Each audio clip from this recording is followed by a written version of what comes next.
Assalamu alaikum and welcome to the show Mindful Matters on Radio Al Ansar, 90.4 FM in Durban and 105.6 FM in Pietermaritzburg. A show that promises to provide an hour of inspiration, information and motivation with me, your host, Nazia Iram Osman. Please feel free to participate in the show. You may WhatsApp your questions or feedback to the number 060 904 1056. The topic we're talking about today is not suitable for younger viewers. So parents, please be cognizant of the fact that there may be certain words used that may not be appropriate, or topics talked about that's quite sensitive. So the topic for today is gender-based violence. South Africa is becoming an increasingly unsafe place for women to live in.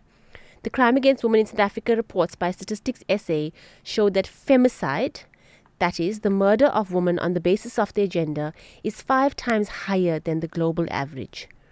This means that in South Africa, women are 5 times more likely to be killed due to a gender-based violence committed by a man.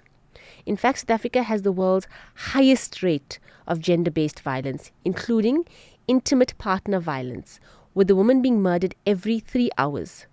And those numbers are on the rise. Frighteningly, in a study conducted by the UN, which is very controversial due to the findings, they stated that a woman was raped every 26 seconds. Every 26 seconds in South Africa, not taking into account that rape within relationships are actually not reported. Horrendous tale of young girls and women going missing make the rounds on social media daily, with the occasional story catching media attention and becoming national news. Recently, a 19-year-old UCT student was raped and bludgeoned with a scale when she went to fetch a parcel at the Claremont post office in Cape Town. And this has gotten national attention and a call for people to unite against this kind of atrocities. In reaction to this, President Cyril Ramaphosa promised more funding to protect women and harsher penalties for gender-based crime. If anything comes out of this, still to wait and see. To speak more about this is a team of attorneys and volunteers of Umgeni Community Empowerment Centre, Neetu Chetty, Caitlin Richards, and our very own family law specialist, Ayesha Karim. Welcome, ladies, to Mindful Matter once again. Thanks for having us. Thank you. Nazia. Good to be here. Neetu and Ayesha have been here. I think Ayesha must just, she has just become my co-host because we've been together. Inshallah. Inshallah. But this is the first time for Caitlin. So, Caitlin, I don't know if you want to say something about yourself. Tell our listeners a little bit about who you are, what you do, your interests. My name is Caitlin Richards. I'm a final year law student at Varsity College Westville, and I'm part of the youth division of the Umgeni Community Empowerment Centre called Shine a Light.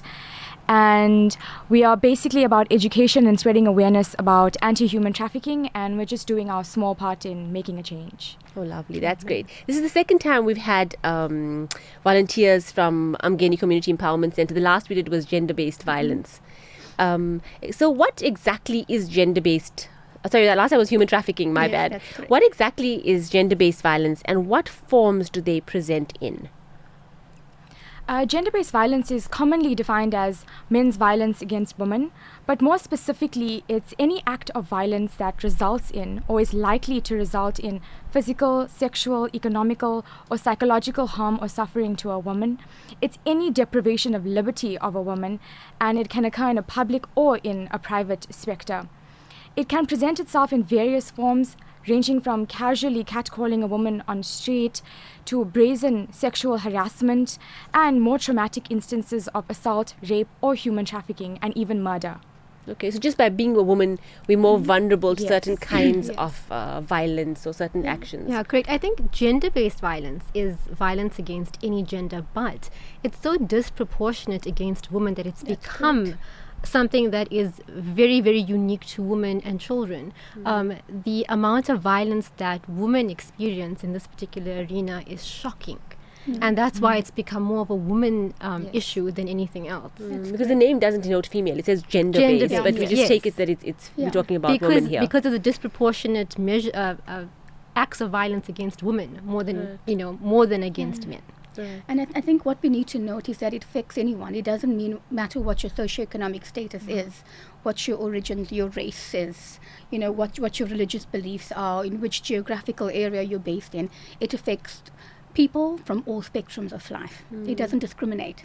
There's no criteria for gender-based violence. Yeah. Okay, so it's universal, no It's matter what your universal, race, no matter yes. what your religion, no matter how rich you are, whatever it How is, the educated social you are. status, however. Yeah.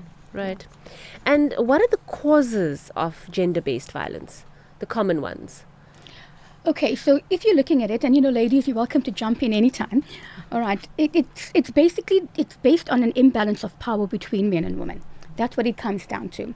And I think one of the core causes is the need for males to exercise their power by dominantly controlling women. That's what the core of it really is, control.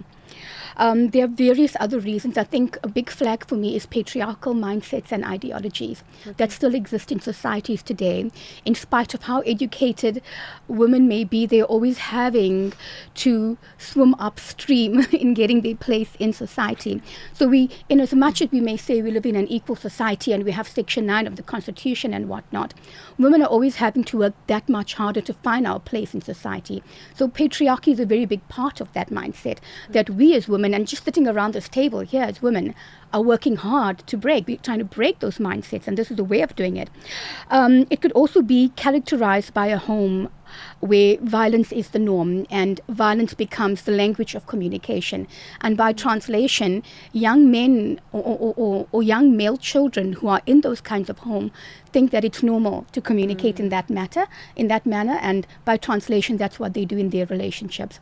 On the same vein, young girls who are exposed to violence in the home, when they see mothers tolerating it and remaining in that situation, they think it's the norm for them to do so as well.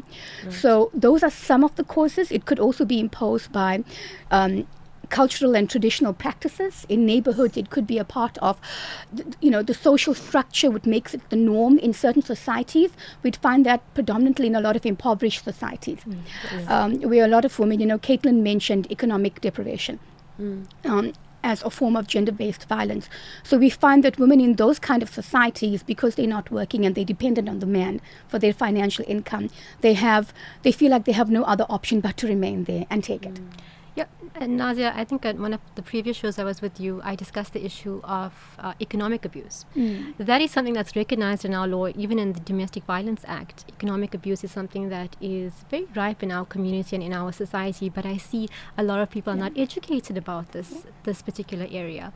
And it does lead on economic abuse if a woman is being abused financially. So, for example, and I don't just mean her husband's money, I mean sometimes women, the money that they earn is actually controlled by their husbands. And this is not uncommon.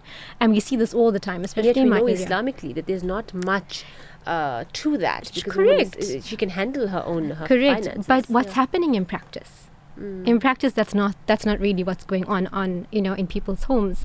And what's happening then is that this economic abuse then translates to gender-based violence. If a woman has absolutely no financial stability or no means through which to empower herself or to get out of these kinds of situations, then we are just adding on to a problem. How then does she get herself out of a domestic violence situation? How then does she get out of a situation where she's being raped in the home? And unfortunately, this is something that's happening. Our community, of course, does not want to talk about this. There's too much of stigma related to it. It's a very difficult topic to talk about, and people seem to get up in arms about it, but this is the reality of the situation. Right. And I think the one thing that comes up for me, and power, it's all about power. Nisha, you said that.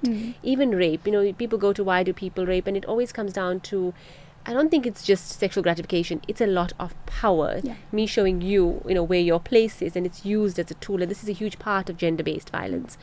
And there are many, we can say many reasons why women are more vulnerable. But I wonder if we can actually, unpack that a little bit more. What makes a woman more vulnerable to these kind of acts? Or to this kind of abuse? I think I'm going to take it back to what Neetu said. Again, this is a difficult topic to discuss, especially in the light of our community. There are certain norms that have become acceptable within our homes.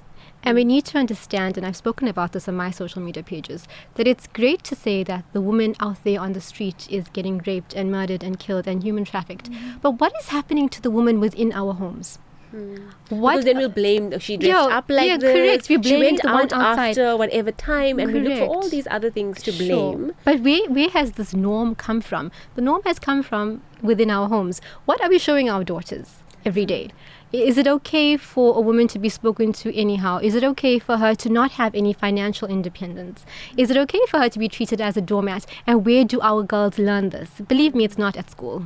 Not at university. So it's much deeper. Needs to be practiced at home, and we set the norm in what we accept and how we speak. I think gender-based violence for a lot of us, for a lot of homes, it's going to be that this has started within the home. And this is the norm that children have become accustomed to. Right. And this is what they're seeing on a daily basis. And so to go out there and to have a man catcall at you or so on may not seem like anything too bad, because, well, at home, dad yells at mom and uses vulgar language and so on. Delicate topic to bring up, I understand. But this is the reality of it. And until and unless we start facing this reality, nothing is going to change on the streets, let me tell you. It's got to start at home. Definitely. I think Ayesha, you said that so well, and you hit the nail on the head. I have to quote my husband, because I was having a conversation with him around this, and I asked him, what in your mind as a man, what do you think makes women more vulnerable to this? And I actually wrote down what he said, and he says, Nita, he says, women are perceived in society as being the weaker sex. And unfortunately, in our modern era of perceived equality of women are still targeted by men who wish to dominate them. And if they can't do it physically, as Ayesha said, they're going to do it financially. Yeah. All right. And it becomes a question of, where do I go to? What do I do? I've dealt with so many abused women who remain in the relationship because of finances. Right. And then practically, how do you get out there if you're not educated, if you don't know any different? It's the norm. It's what you know. It's your habit. Yes, especially if you're like in your 30s or in your late 20s, and it's supposed to be seen as being able to take care of yourself. If you find yourself in this position where you're kicked out right now, right? If you have to leave the relationship, a lot of women think, oh my God, what am I going to do? How am I going to get accepted in society? Who's going to want me? I can't earn because I didn't complete my studies, or I haven't worked for so many years because I've been, keeping the fires burning at home. And this is the reality of what women find themselves in. And we had an interesting conversation outside before we came on, and we spoke about the fact that women, because they feel so disempowered, they remain in those relationships, and they think that this is the norm. Yes. They think that this is the normal. And I want any woman sitting there in your home and pretending that everything is fine for the public to remember that this is not a battle that you're alone in. There are people out there who can help you. There's the Ayesha Karims here who can represent you. There's the Nazias here who can, take you in and have a conversation with you around this as to how you can feel empowered, because you are and it's not just empowered. about walking away. It's about just knowing your rights and asking for what is your basic human right. So start the conversation. We're not saying you don't have to go to the extreme of it, but draw the balance. Sure. Speak. Educate yourself. Know your options. Yes.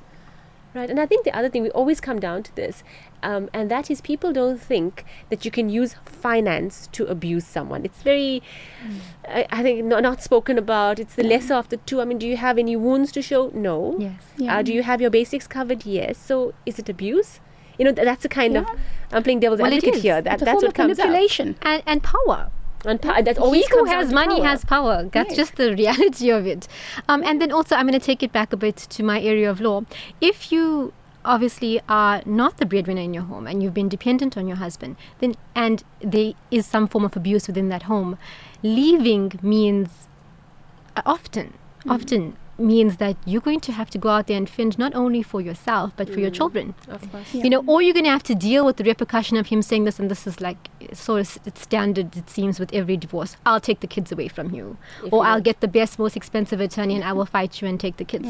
So it's the problem is not, we can't define it in a sentence or in a paragraph. There's so many layers to this, and there's so many layers to look at, and so many aspects in which we need to approach carefully, but we do need to approach them and start looking at it. And I think the other part of it is, if the man's talking down to you, or the woman is spoken to in a certain way, number one, she'll take on that victim mentality. I'm helpless, what can I do? The children are watching this. Will they truly respect their mother? Because if they've grown up with her being disrespected, the norm is to also kind of disrespect her. And then they think, can she protect me? She can't even protect herself. So when the dad throws out options, I'll give you the best of everything. Where will that child go? And when father abuses mom, kids think they have the authority to do so as well. Yeah, and it's very sad. Yeah, that's It's very very true. sad because if That I is mean, I very always true. say, if you're Scary a but doormat true. and you're sitting there and you don't know you have options, everybody will step over you. Yeah. And it's not a matter of leaving, but it's a matter of saying, please do not treat me like this. Yes. Yeah, and you know, I'm sorry. I've heard so many victims of domestic abuse saying, "No, I need to stay in the marriage for the children." If anything, you need to think about the children. Yeah. And do you want the I children I to be see so exposed to much that? of this to put that pressure on a child's shoulders to say, No. I'm being abused every day and it's only because of you. What Yeah. are you doing to that child? And more, What, that child will blame themselves globally, for the suffering that's going what on are there. we creating? What are you creating? You know, we have obligation to our families, yes, but we need to start thinking about our society at large. Exactly. By us allowing this to happen in our own homes, we're then creating a much bigger, then we all want to stand up and be shocked about the news and women being raped at the post office. Well, you know, where did it all start? It's by us saying, I'm staying for the kids. Well, you're staying for the kids and you're allowing the kids to see this abuse. So this abuse has now become normalized. This is how we treat women because this is how women are treated within my home. So it's great to look at society and say, oh, the stats are getting so high and all of that. Well, I think there's been a much deeper rooted cause here. Yeah. And until our community decides to stand up and start talking about these things, nothing is going to change and the situation is going to get worse. But even the UCT student, the murderer, if I heard this right, was that she's not dying quick enough. So she's, even in her death, Yes. you conform, you be meek, you be docile. Yeah. You know, it's quite crazy what's expected. Yeah. And, you know, I think we don't talk enough about rape. And I think speaking about it, for a woman to actually take the step up and say, this has happened, do you know what society would do to her? If she's unmarried, no one would marry her. Come on, let's be honest about it. Yeah. The community will say, it happened. Do you want life to always be about this? Let's keep quiet. Yeah, And I honestly feel that most people wouldn't report. they don't. And I mean, how can we help them? How do we help them report? How do we help them to get their stories out there without all that stigma or abuse? I Because think, it's secondary abuse now. yeah. You know, unfortunately, our court systems don't help that either. And I'm going to have to agree with you know, that but one, I yeah. think the first thing that we need to do is that I think victims need to understand that it's okay to speak out. It starts with your intrinsic motivation, because you're right, the stigmatization, the ostracism is there. Yeah. But they need to understand it's okay to speak out so that something can be done about it, and you need to report it. Yeah. Unfortunately, our current statistics do not reflect the true incidence of rape in South Africa. In as much as people want to say this is what our statistics are, it's actually much more worse. That's what I'm saying. 37 Because seconds, but it's worse than It's that. worse Much because worse. victims are uneducated. A lot of victims are uneducated and they're afraid of being re-victimized and re-traumatized by the SAPSs, officers who tend to be insensitive Yeah. to their needs. They're afraid of being re-victimized by the prosecutorial system. They're afraid of being re-victimized by some of our laws that are meant to protect them. So can you imagine having been raped, you go through the system and it's traumatizing, and at the end of the day, the magistrate or the judge says, you know, we're throwing the matter out of court and we're only sentencing him to 5 years Yeah, what does because that of do to substantial you? and compelling Because circumstances. imagine you pick up the Yes, courage, you yes. take the stigma, and then at the end of it, you blamed, you questioned, everything around the situation is analyzed, and then the case is thrown out. Yeah. Where does that put you? You've just been raped all over again. You've just It's been just raped in all a over different again. format. Yeah. So it's such an interesting topic. I think we just have to pause for a quick ad break and we'll get back to gender-based violence. Assalamu alaikum and welcome back to Mindful Matters, where we're speaking about the really sensitive topic of gender-based violence. And I was just checking with Ayesha, are we saying anything too controversial? Of course we are. Of course we are, yeah. But with respect, with utmost respect. So we were talking about what stops women from, you know, how they are, the secondary victimization, and what stops women from actually going and letting, you know, or reporting the crime or reporting the rape. And I'm sure as keepers of the law, you see a lot of these cases and you fight these cases, and you would know more. You guys would know more about how, you know, how did the police treat the woman? What are the common struggles in court? Things like that. This is a difficult thing to talk about because, you know, I'm being an officer of the court myself and dealing with this on a daily basis. I think that our laws are good, right? So on paper, we're great. Right. In implementation, we're not so great. And I hate to say it, but, you know, in every system, we have our good apples and we have our rotten apples. And law is not immune to that. I have had magistrates who have been fantastic, who have seen, the abuse that my clients have enjoyed, that have really been supportive in so many different ways. And my clients have been grateful. I've been grateful. However, the reality is, on the flip side of that, I have also witnessed some real insensitivity in the court by magistrates. I've heard of late, I think the two comments that I can think of at the top of my head, which really got my pressure rising. The one was, I had a magistrate ask my client, this was after she had a protection order taken out, and we went in to report the breach of the protection order. The magistrate said to my client, "But did he hit you?" And I think I sat there almost dumbstruck for 10 seconds to think, did she really just ask my client that? Like, did he hit you? And this is from a magistrate, sitting, who is supposed to be there to protect, who is supposed to be there to uphold the law. You just asked my client, did he hit you? So is that the only form of domestic violence that's recognized in our Did you look at the evidence? And I mean, you got to do quite comprehensive affidavits. And if I'm there, then that obviously tells you that the client's paid for private legal advice, and she's rocked up there and a magistrate still asked her that. The second one that got me really worked up, and this is of recent, so I'm talking the last few months, I had a magistrate say, within a divorce, it's common to have a certain amount of conflict, and we're going to have to understand that these things happen. Now, my difficulty with this, and really it's not all magistrates, and I'm not painting everyone with one brush, and these two comments perhaps can be argued, both sides of the coin can be argued. But my difficulty is, if these are the kinds of comments that are coming from magistrates and officers of the court, then how are our victims being protected? They're not.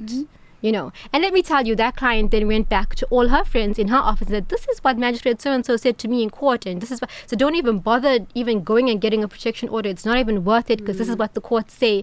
And now we've created an idea within our group of friends, community at large, that the courts are not there to protect you. And the law is not reliable. And the law is there's no point. And these are female magistrates. I'm not even painting a brush and saying that it's male magistrates that are doing this. They are female prosecutors, magistrates, etc., that are just insensitive to this.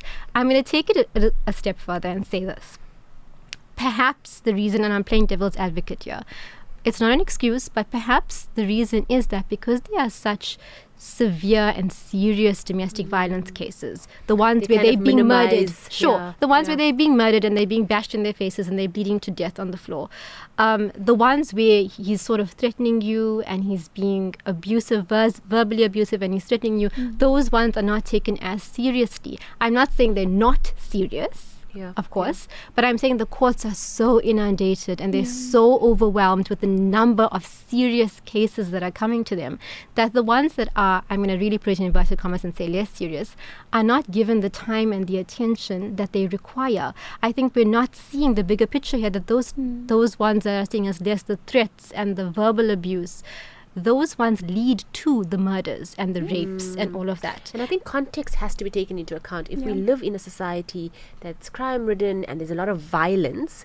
then this is what we will do. Correct. So what did he do? Did he hit you hard enough? Was it just a slap? Yeah, correct. Or did he just come into your space? Nazia. Okay, you felt unsafe, but did he touch you? So those things are really minimized because our context is so full of violence. Correct, And I think I'm going to come into the next one now that says, what are some of the factors that contribute to this kind of violence against women, especially in South Africa, and why is it getting worse? So I'm talking about contextually right now, in our space, in the time that we're in. I think it, just at the outset, it's all about mindsets. Yeah. Okay. Mindsets in the way we bring our children up, the thinking that we bring our children up with, the stereotypes that society indoctrinates their children with. A typical example, research was done in Western Cape in 2007 by Duke Hoffman and Laubscher. These are very renowned gender-based violence researchers and experts. And what they did is that they interviewed a group of men in the Western Cape. And from the interview, what the respondents had indicated was that it is acceptable to beat up women. In their mindsets, they said it was acceptable to beat up women, and they believed that women must be subservient to a man, and they believed that because she's subservient to a man, she's entitled to be punished. Right? Or rather, they're entitled to punish So her. almost like a child, you can discipline them in the That form is that correct. you feel fit. And does that not make women sound like their property? Right, subservient, property of lesser value, of lesser worth. Men believed that they had ownership of women and they were entitled to be intimate with them. And when they beat women up, it was a sign of love. And that was in Western Cape. Now let's talk about KwaZulu-Natal, where we are. Right. So the study in KwaZulu-Natal exposed very pervasive patriarchal behavior. If anything, adolescent boys between the ages of 12 and 17 years of age were reportedly socialized from an early age into traditional patriarchal notions of masculinity. Right, that they are important. So I'm the man, I'm whatever the man, I say. I'm yeah. the man. I can do whatever I want to do to whomever I want to do it to. And a woman can't talk to me like that because I'm the man. 100%. Yeah. That's exactly what the research disclosed. So amongst these young boys, there was a strong belief that boys and men are unable to control their intimate urges. Okay, and that So the boys will be responsibility boys. boys That will kind be of boys, discourse, boys right. club, right? And that the responsibility to control intimate urges lies with women and girls. That's what they believe. Further to that, sexual violence was further understood as a strategy used by boys and men to put females in their place, so that they cannot become independent and assertive. And controlling behavior by intimate partners, which in itself may be an individual as well as a relationship level factor, has been shown to be a driver of gender-based violence because it heightens the susceptibility of women to be taken advantage of in male-dominant families. That is what they found from the research. And I think, Ayesha touched on it very nicely earlier on. This mindset comes from cultural indoctrination. And I think it comes from people abusing their beliefs. The beliefs are quite pure. Faith is a pure concept. I do not believe that any religion and the way women are seen in any religion is bad. It's people who misinterpret it that make it And bad. misconstrue it to their convenience. So well said. That is correct. And what happens is it paints the entire faith in a bad light. And I think that's very, very unfair to the people who practice particular faiths faithfully. Right, definitely. And I hear you. So you're saying, we took it to a large, you're talking about what is the norm in the family? What is the norm in the country? What is the norm in the religion? What is the norm of society? Yes. And it starts, we take all of that into context. The fact that we make this a norm, the fact that we allow it, and sometimes we use different excuses and rationalize it, that's where it becomes dangerous. Yes. Because it's never okay to take or to claim anybody else's rights or to make anybody feel less worthy or less than. That is correct. Right. And I think now the tables are turning where I've heard recently the discourse is a lot of men are very offended because of the generalizations, because, even the topics that we discuss here, I'm sure there'll be many men cringing. What are they going on about, And I hear this. What are you going on about? Yeah. Because now there's this new thing about, I don't know if you heard on social media, there's the men are trash. That label, and it is offensive. It's quite an offensive label. What do you think about the role of social media and all these movements and how men are getting quite upset by it? What do you think about these movements? I think that with this movement, the purpose was to create a space for women and girls to share their stories, first of all. Right. But it also goes back to the saying of silence is compliance. Yeah. If you are engaging in toxic behavior, if you are entertaining toxic behavior, if you are allowing your friend to catcall a woman or to push her or to do something that might seem so simple, something like that can turn into something bigger on a larger scale. And I think that's where the Men Are Trash hashtag comes in, because it creates a space for a culture of respect, of dignity, of equality, and it's about acknowledging the fact that these things happen in society.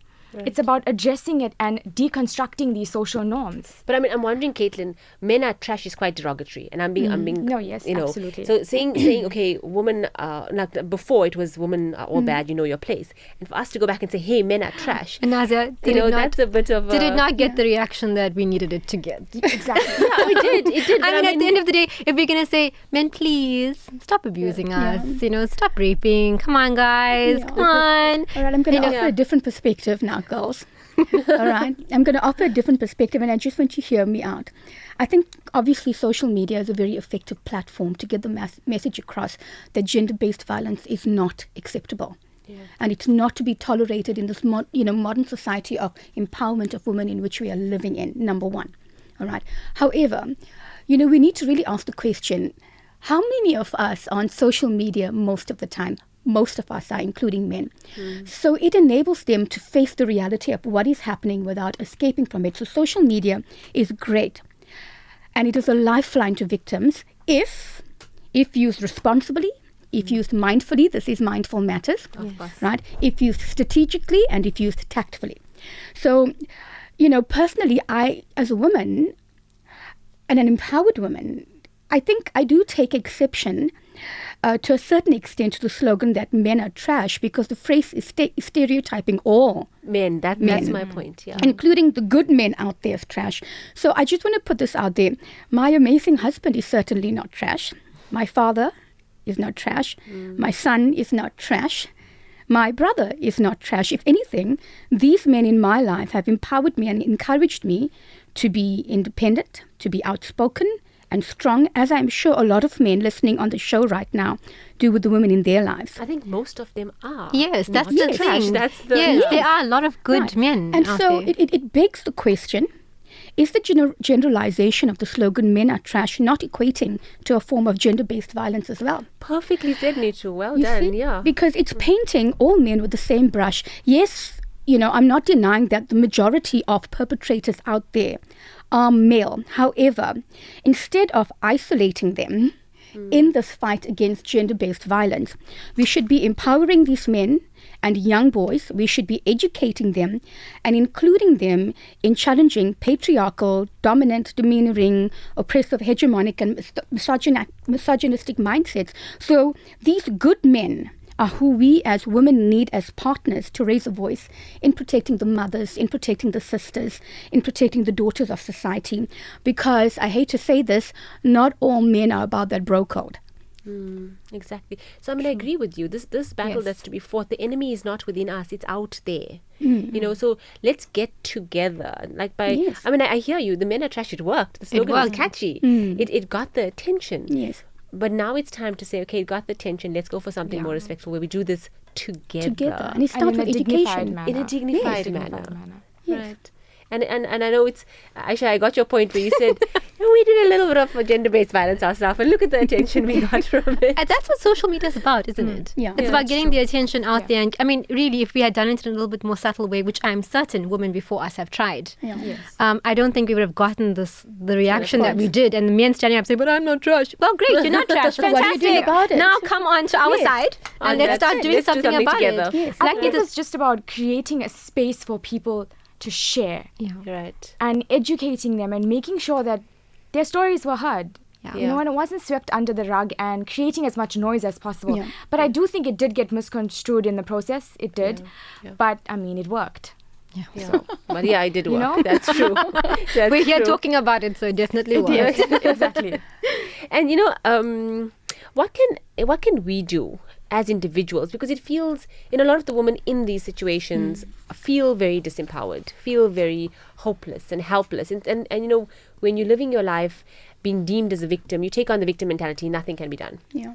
And I think and people listening to them sometimes also get frustrated. If you can't take it, jump out of there. Like, what are you sitting What's there the for? problem? People don't want to hear them anymore. They don't want to hear them whining. They don't want to hear them complaining. It makes the other person feel uncomfortable and helpless. Yeah. And that brings us, as individuals, what can we do to prevent the issue, to help the issue? Because why are men called trash? You said, if you're not with us, you're against us. I've heard that discourse as Yes. well. Right. So how do we as individuals help? And Caitlin, I'm going to throw it at you. Being the youngest of the lot, you the youth here, what can the youth do to, prevent and manage the issue on hand? I have this phrase, and I always say this to myself, it's education, empowerment, and awareness. So I believe that if you want to see a change, we have to educate people on why and how. Because not everybody has the capacity to understand what gender-based violence is, why it happens, how it happens, and all the ins and outs of it. So I think that those of us that know better need to create a space where we can talk about these things and help other women understand that they are worthy. They are worthy of everything, of the best, not only from each other, but from society at large. And I think that it also means we have to also think about sacrificing our needs for the greater needs of women in society. And yeah. Okay. And Neetu, I don't know if you want to... Yeah, I think, if someone comes up to you and tells you, I'm going through this, or if you know of someone who's going through it, you either reach out to them or you need to be there for them when they reach out to you.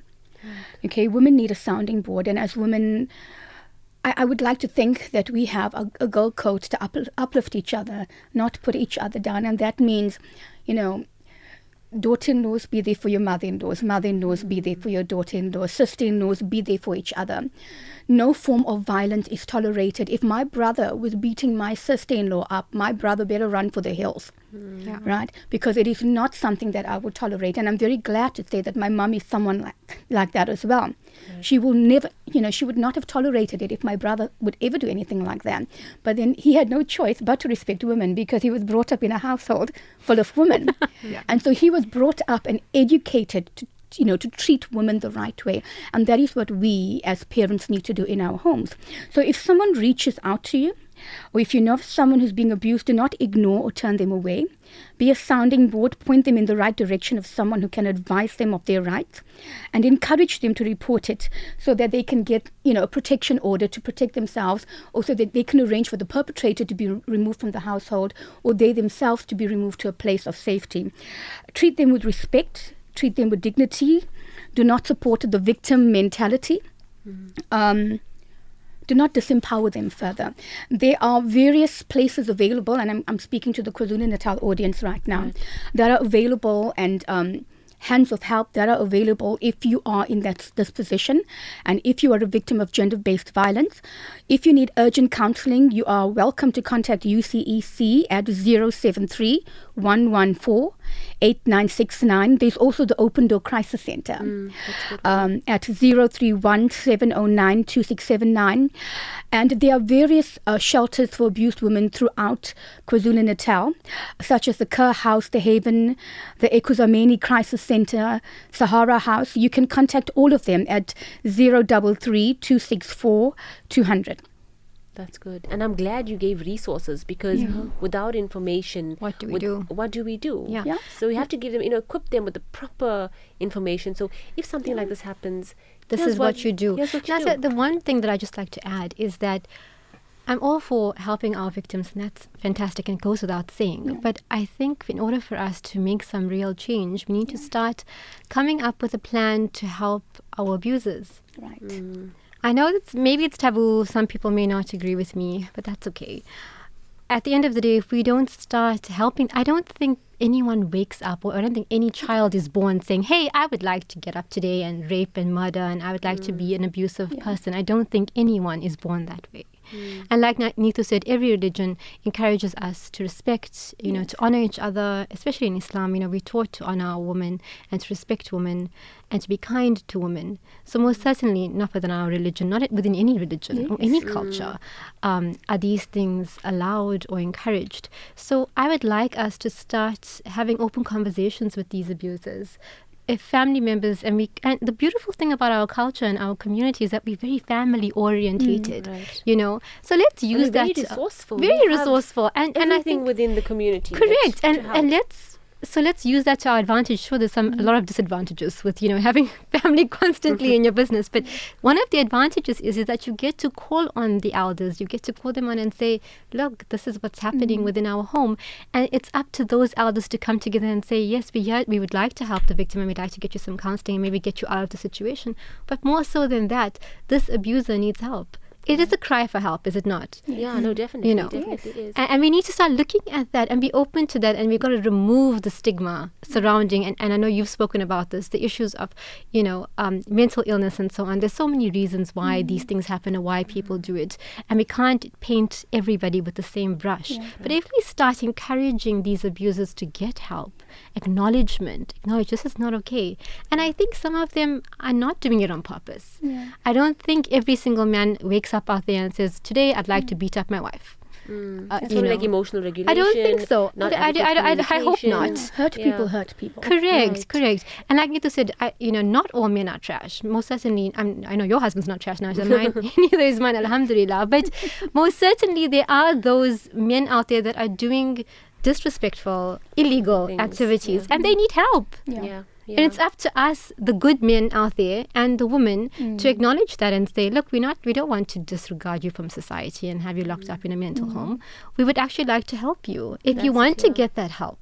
Definitely. And I would like to believe, and I'm going to be positive here, and I'd like to believe that majority of those men would like to get help. Yes. Right. And I think lots of relevant things have been said. If I just recap quickly, Caitlin said, work on awareness, don't turn a blind eye. Yeah. And Neetu, you spoke about, I'm trying to catch up here. What did you speak about, Neetu? A lot of things. Neetu was very vocal today. A lot of things. But I mean, normalizing it, what an important part family plays. Yes. And we spoke about, the woman, as women, we can help women. Yes. And so, even if you see something, please, mothers, sisters, help. Yeah. And, don't make it normal, don't make it okay. That's right. And Aisha spoke about helping, the fact that we even say victim and victimizer, abuser, helping the one that needs the most help. Yeah. Because I think people that do reach out, who suffer with emotional regulation, who suffer with, they can't communicate, and the way they've learned to communicate is by using their hands or by using rape. Correct. So they do need the help. Let's help them in the way that we know how. And I think with that, we're going to round up today's show, because it was quite a painful topic, quite a pertinent topic, but I think we've done some sort of justice to it. I think so. Yeah. So thank you, ladies, for coming on and giving us your time on this Sunday. Thank you for having us, problem. Nazia. It was lovely. Okay. And to round up today's show, I'd like to use to quote an article from Voice of Cape published online in September this year.